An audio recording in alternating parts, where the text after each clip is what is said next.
Hi, I'm Laura with TrueWell, and today we're going to talk about the most inflammatory foods that you should really eliminate from your diet and why, and a few tips and tricks on how to do that.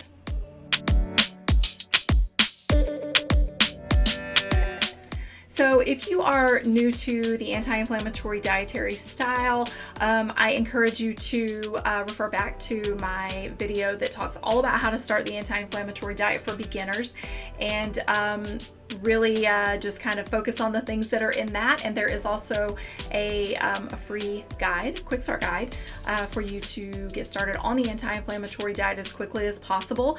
And then today we're actually talking about really which foods we need to eliminate first and foremost. So what I want to start out with is, what I really hear the most from people when getting started is, what foods do I need to cut out? What am I supposed to be avoiding? And I get it. It is extremely confusing because there are a lot of health bloggers, online that, post these lists of foods that are supposed to be cut out, even though some of them aren't really supposed to be cut out because they fall within a certain, little niche food group. And so, really what we want to discuss is the true foods that you really need to focus on first and foremost to get started on that anti-inflammatory diet and really see the most benefits for yourself and your body and just start feeling so much better. So the number one food that I always say to get out of your diet first and foremost for inflammation is sugar. And I know that sugar has been a really, big topic of controversy over the last few years. Lots of dietitians are saying, stop making sugar evil. This is just something, that you're just creating this whole situation where people crave it and they want more just because you say you're not supposed to have it. As a recovered sugar addict, I 100% disagree with that. I think that there are some people who can quit it and forget it and that don't have that, hooked on component to it.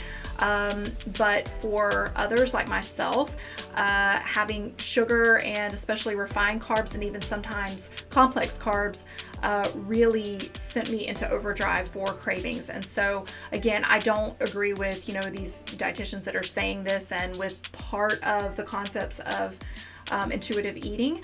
So let's, kind of shift back into anti-inflammatory, because sugar is an extremely inflammatory food. And again, that's really the first and foremost food to eliminate for inflammation.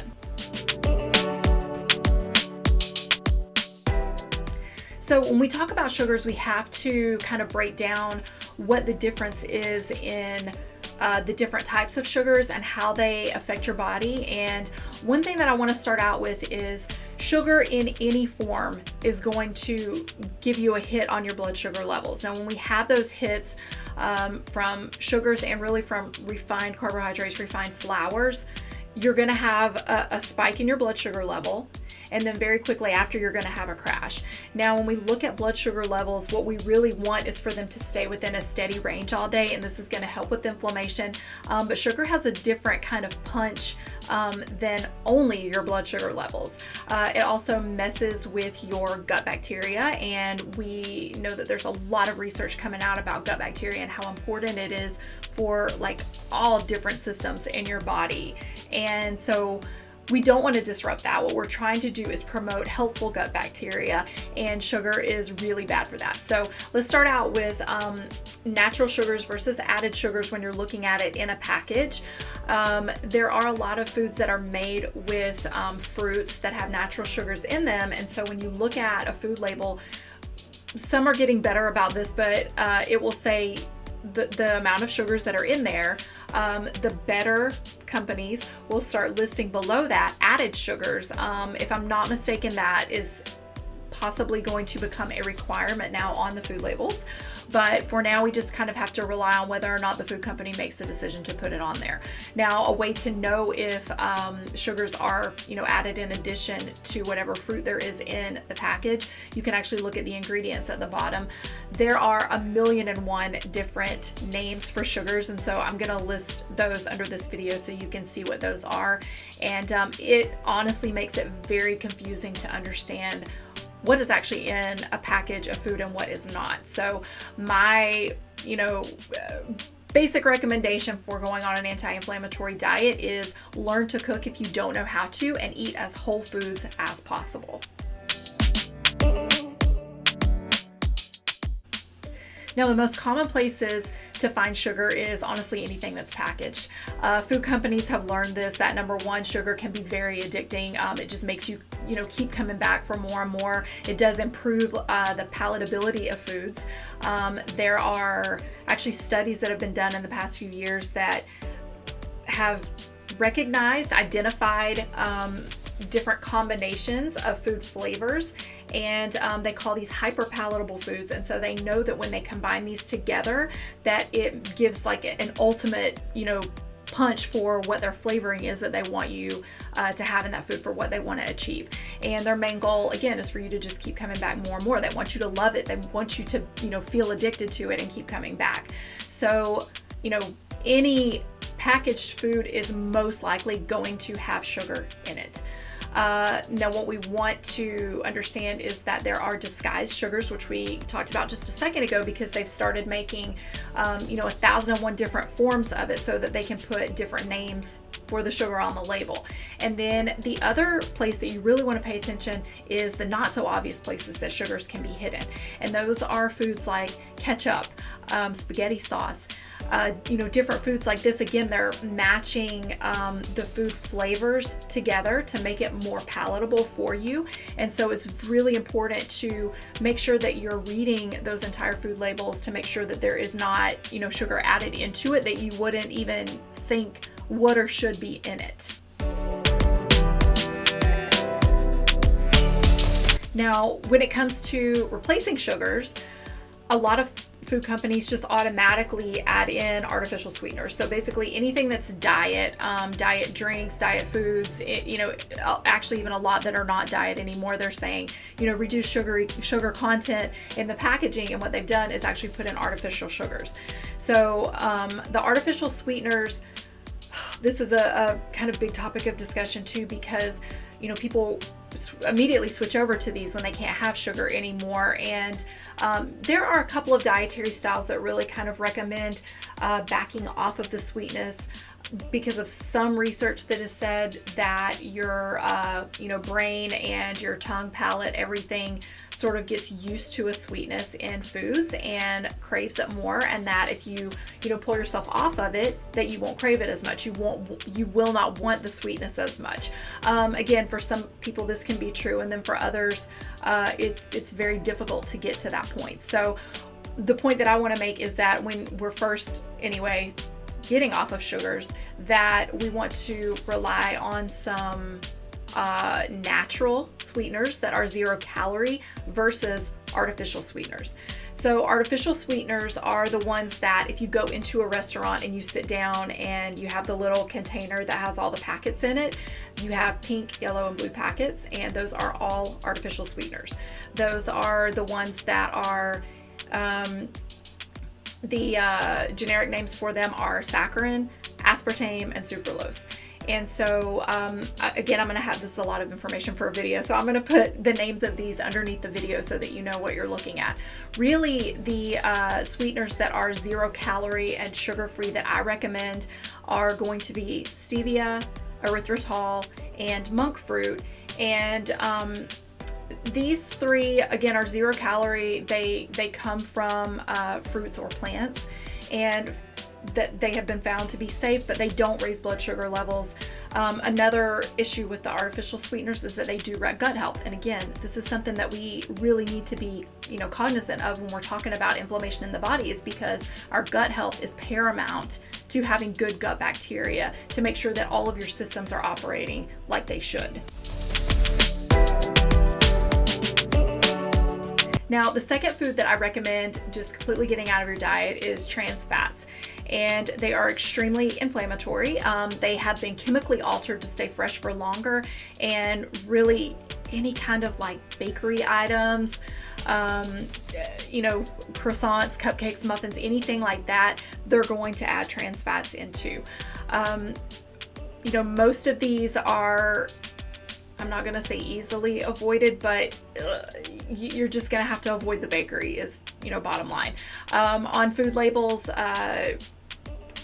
even in store-bought cake mixes, they're still going to have trans fats in them. You need to pay attention to this. And what's really disappointing is that these are actually banned in several other countries, but not in the US yet. So, like I said, they're extremely inflammatory. They should be easier to avoid. But again, like I said before, if you're starting an anti-inflammatory diet, I recommend that you learn to cook or learn to cook more and stick to those whole foods and use the oils that we're going to talk about in a different video, which I'll recommend in just a minute, about which foods are the best, and then also how to get started on an anti-inflammatory diet, and those foods that you add in, which are going to include those good oils versus the trans fats.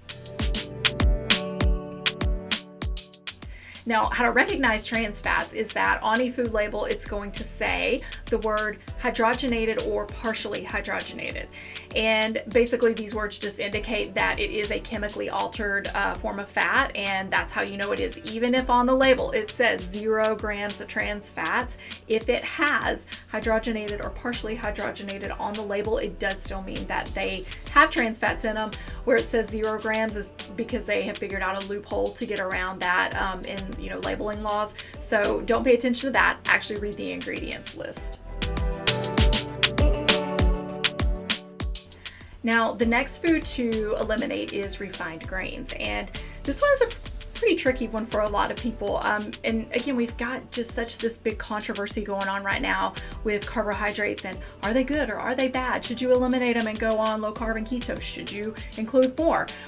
What I can say is that a lot of the research is showing that refined grains are going to respond in your body the same way that sugars are. They're going to jack your blood sugar levels up, and then you're going to have that subsequent crash. And then they also will affect your gut levels, your gut bacteria negatively, again, the same way that sugar does. So what the research is saying is that resistant starches, which are found in unrefined grains, are actually what can pull inflammation down, and they can also help tremendously with gut bacteria. So when we say refined grains, we are referring to flours. And when we are looking at flours, these are going to be like your baking flours, your all-purpose flour, anything that they have stripped all of that bran off of, because it takes all of the grain out and the fiber out. So the fiber is the main thing that we're looking for, that keeps those grains intact, that still gives us good carbohydrates for energy, but doesn't jack our blood sugar levels up, and set us up for that crash later. This, raise in the glycemic levels in your body has again been shown to mess with your inflammation in your body. It raises it. And so what we want to do is avoid those refined grains and instead opt for whole grains. And that's something that we're, going to go a little bit more in depth in a different video, but just know that when you're looking at whole grains and trying to eliminate the refined grains, this is another thing that you have to learn to read food labels so that you can understand what truly is going to be whole grains in your food and what has, been refined and stripped of all of that fiber. Now, refined grains are found in bread, bakery items, cereal, any kind of food that is breaded, think like chicken nuggets, fish sticks, things like that. So especially this, breaded and fried foods. And then on top of the breading, they're getting fried in oxidized oil. So those are like doubly bad for you. So really we want to just look at any of these, things that are breaded. You need to pay attention and make sure that it is not a refined flour and instead is whole wheat or whole grain.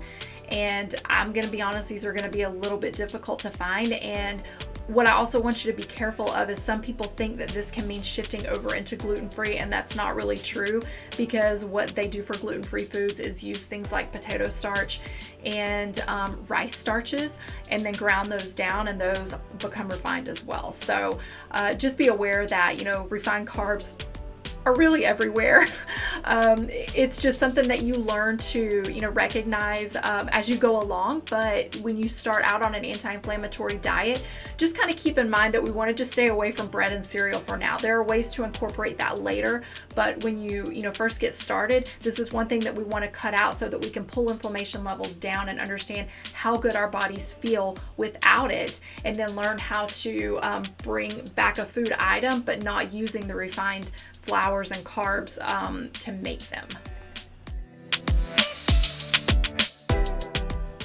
So the next category we're going to talk about is alcohol. Now, alcohol is kind of an interesting one because some studies have shown that alcohol can be very inflammatory in the body, but there are other studies that show that moderate consumption of alcohol is actually beneficial.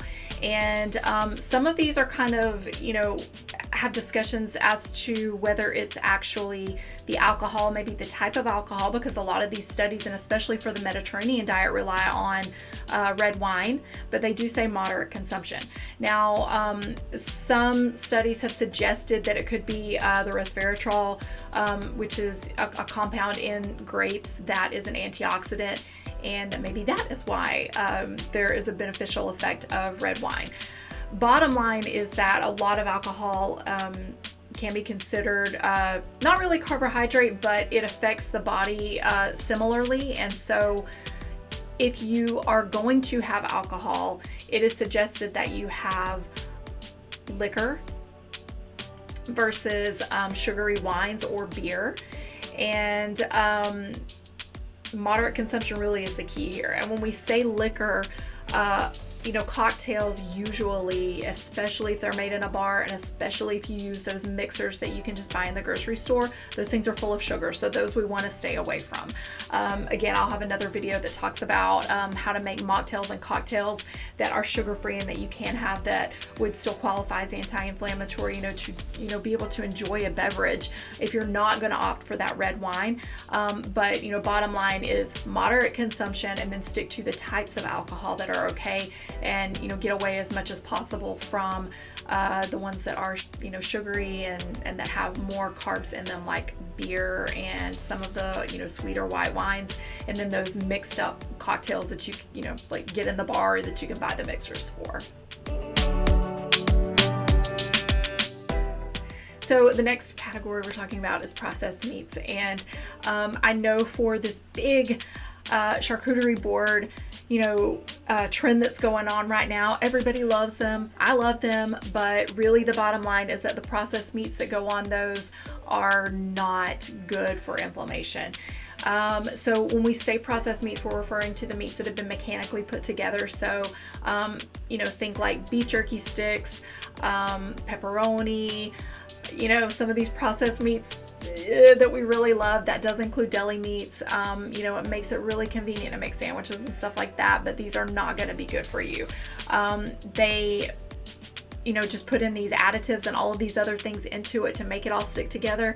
And basically the entire process of it makes it very inflammatory. So next up is vegetable oils and seed oils. And in the Mediterranean diet, and really in an anti-inflammatory lifestyle, we really want to focus more on the monounsaturated and polyunsaturated fats. But what has been found is that a lot of the vegetable and seed oils are highly inflammatory because they are super refined. They've usually been oxidized, and sometimes it can be really difficult to keep that from happening in the manufacturing process. So a lot of times, and especially in like fast food places, any restaurant where they fry things, they're gonna have foods that go into these oils, and they're heated really high temperatures over and over again. They're immediately getting oxidized, and that is extremely inflammatory. So what we want to do is avoid these. So when you're shopping for oils, ones that say vegetable oil and really just says that vegetable oil, and it's like a mix of different oils on the label, and then seed oils that you want to avoid, and then the other ones. Corn technically is not a vegetable, but it's a grain, but they do make corn oil. That one is inflammatory. Again, if it says vegetable oil on the label, that is inflammatory, peanut oil, cottonseed, and canola oil. Now, there are some, experts for Mediterranean diet that recommend canola oil if it's been expeller pressed and it's organic. But again, it's very hard to find that sometimes, and it's very hard to make sure that that oil hasn't been oxidized. So what I recommend instead is olive oil and avocado oil, and just know how to use these two when it comes to cooking with it versus using it for things like salad dressing and toppings on things. Okay, and then the next fats that we're going to talk about is saturated fats. And in the Mediterranean guidelines, really they have a shift away from red meats and saturated fats. And this is something I want to kind of touch on, because if you have certain conditions, studies are showing that those conditions can be worsened by having red meats and saturated fats. But if you don't have one of those conditions, really you can stick to organic and grass-fed meat, beef, really any red meat. And the difference in the omega-3 and 6 ratios are really the big thing that makes saturated fats okay in that context. And so, this is going to be one of those things where you have to kind of understand an anti-inflammatory diet truly is personalized. And if you're, going on this type of lifestyle, dietary style to manage that condition, you need to know the foods that, will help your condition versus, hinder it more. So, if you're going to start out on anti-inflammatory, I really recommend that, unless you can ensure that you're getting meats that are organic and or grass-fed, just stay away from them. Stick to, poultry and more fish and more plant-based proteins, and just, kind of see how you feel from that point, and understand that, based on that condition, you could be able to have it or you could not, but it's always better to just kind of eliminate it and see how you feel in the first place. The next category is known foods that you have an allergy or an intolerance or sensitivity to. So obviously, if you have an allergy to some food, you're not going to purposely go and eat it, I would hope. But when you're having that immune response, it's just kind of common sense that it's going to cause inflammation in the body, so you don't need to eat it.